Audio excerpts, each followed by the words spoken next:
think of video games, I'm pretty sure that one of the first images that pops into your mind is Nintendo's own Mario.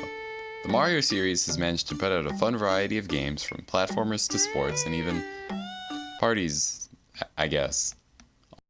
All the while generally remaining consistent in theme and quality. I mean, most of the time. Nice of the princess to invite us over for a picnic, eh, Luigi? There are, however, a few unseen games within this group. Ones that aren't part of the main series, but also weren't popular enough on their own to make it big. I'm sure there are a few of these I could cover, but today we're going to take a look at Mario Pinball Land for the Game Boy Advance.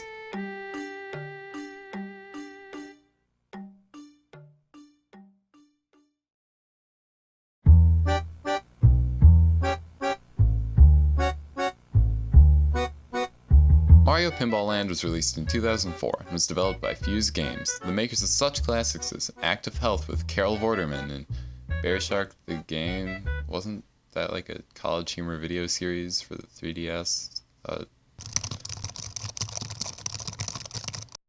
Yeah, it was. Why would you make a game out of that? The game received fairly mixed reviews from critics, so I'm not entirely sure what to expect, but if that box art image of Mario isn't enough to excite you straight away, I don't know what is. We begin with an opening cutscene to explain a bit of the complicated lore that is Mario Pinball Land.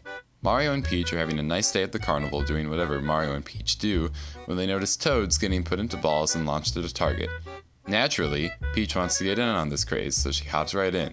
Then, out of nowhere, some Goombas turn the cannon towards Bowser's castle, sending Peach to Bowser, and setting up our adventure. Great story, 10 out of 10, love it. IGN rates, that's perfect. There's... Go inside? No, you're not. No, this is 10 out of 10, Mario Pinball Land. The game is set up in a semi-linear fashion, allowing you to choose which worlds you want to do in whatever order you see fit. Almost every room within said worlds is gated by a door, which can only be opened once you obtain the correct number of stars. You get said stars in multiple different ways throughout the levels, whether it be killing enemies, collecting coins, or hitting targets. All of this sounds like a pretty fun and stable game, but then you actually play it and it's not super great. First, let's talk about what is probably the most important thing in any pinball game. Physics. Unfortunately, Mario Pinball Land doesn't have the best of those. The entire time I played it, I always felt like the ball was much too bouncy and light. Granted, I haven't actually played pinball for a few years, so I could be wrong, but the entire game feels very artificial in the whole pinball physics aspect. Once you manage to get a hold of the way the game plays, though, it isn't too bad. The real problem comes from the level design. Most of your time playing the game is spent killing enemies in order to get stars, but because of the confusing and bad control you have over the ball, this becomes incredibly tedious and difficult. For example, here's me killing a room full of Goombas in just a few seconds, and then spending 2 minutes trying to kill the last one.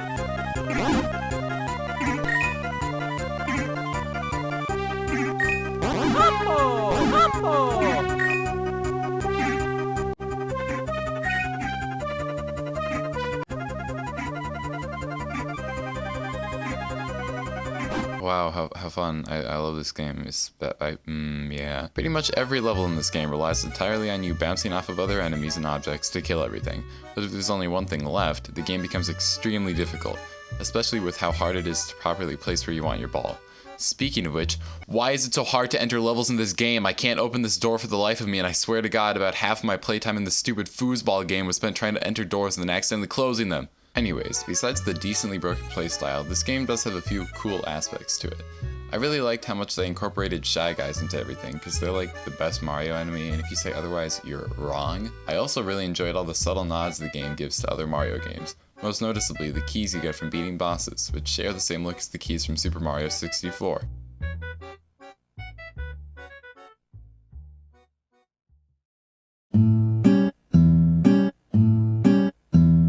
The game is split into 5 different worlds, 4 of which being the main levels, and the 5th being Bowser's Castle. In order to enter the castle, you need 4 different keys, which you collect from beating each world's boss. The bosses in this game are probably my favorite part, because they don't require extreme precision, and are all around fun and unique. Well, I mean, actually, after looking at the footage again, I kind of noticed that these two are pretty much the same. I mean, like, your ball goes through the boo, and he eats it, and that's really, it's still fun though. Once you obtain all 4 keys, you're able to enter Bowser's castle. You need 15 stars in order to enter his room, but once you do, the fight is on. Bowser is too strong to take damage from your ball alone, so in order to actually hurt him, you need to roll up the block things you see, so you can press the switch and knock him over. From there, you hit him, and that's you just kind of do that 3 times. It isn't really that cool. And then Bowser becomes a ball. So that's cool, I guess. From there, we just knock him out of the castle, and the day is ours. We're then greeted with a little cutscene.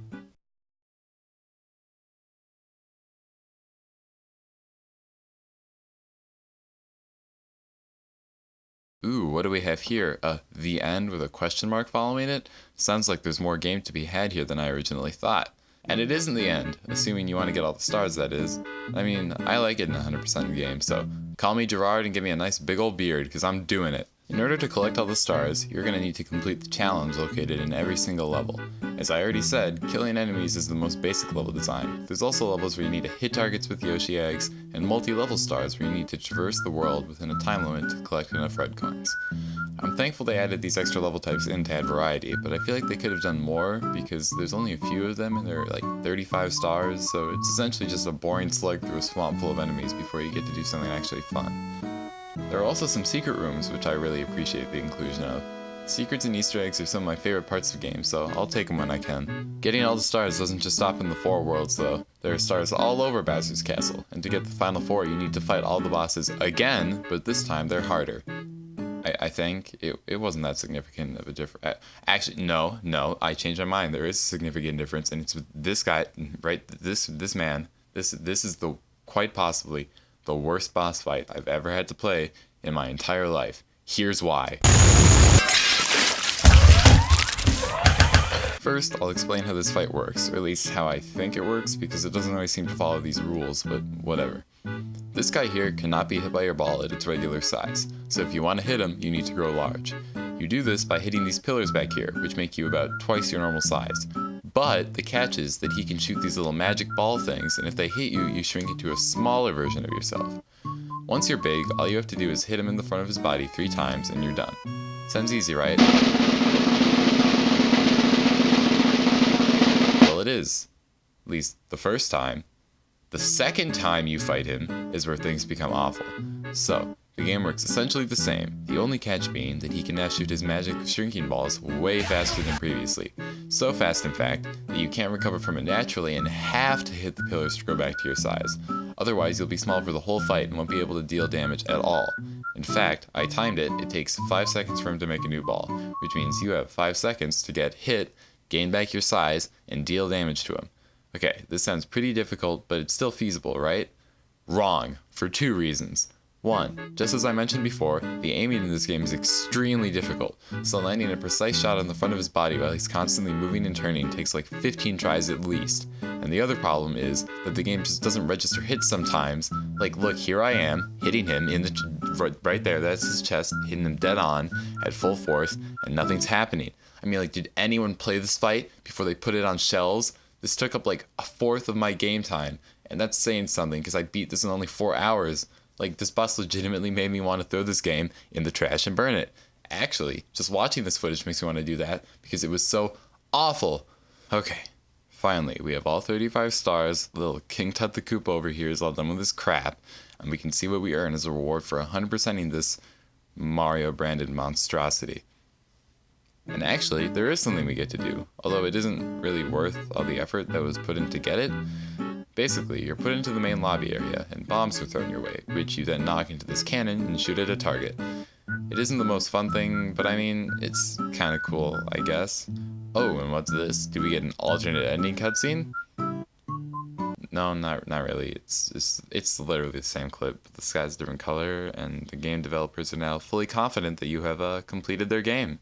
Is Mario Pinball Land a good game? No. But is it a bad one? Well, yeah, it's pretty bad. The game looks really nice and has an awesome soundtrack, but because of the wonky control you have over the ball and the very unnecessary level of difficulty it has for a Mario-themed pinball game, it becomes really unenjoyable.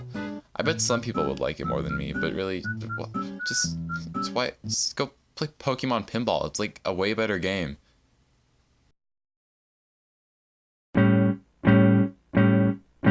thanks for watching. It's like 2 in the morning as I am recording this audio. I just finished up the editing, and yeah, so here's the video. Took a while to make, but I didn't play Breath of the Wild, so I can make this. So I think that deserves some views. Please give me money. I don't earn any from this.